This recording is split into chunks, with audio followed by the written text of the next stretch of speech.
భారత ప్రభుత్వం చేపడుతున్నటువంటి ప్రొయాక్టివ్ చర్యల వల్ల అటవీ ప్రాంతాల్లో స్థావరాలు ఏర్పరచుకున్నటువంటి నక్సలైట్లకు కష్టకాలం వచ్చింది.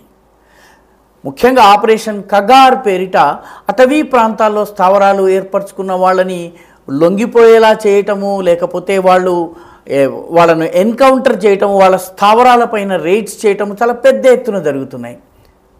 పర్యవసానంగా బెంబేలెత్తినటువంటి మావోయిస్టులు తాము చర్చలకు సిద్ధమని ప్రకటించారు. అయితే చర్చలకు వాళ్ళు పెట్టినటువంటి కండిషన్ ఏంటంటే ఈ ఆపరేషన్ కగార్ని ఆపేయాలని. భారత ప్రభుత్వం చర్చలకు సిద్ధమే కానీ ఎటువంటి కండిషన్లు పెట్టడానికి వీల్లేదని అంటోంది. అయితే నక్సలైట్లకు బాసటగా ఎవరు రంగంలోకి దిగారు?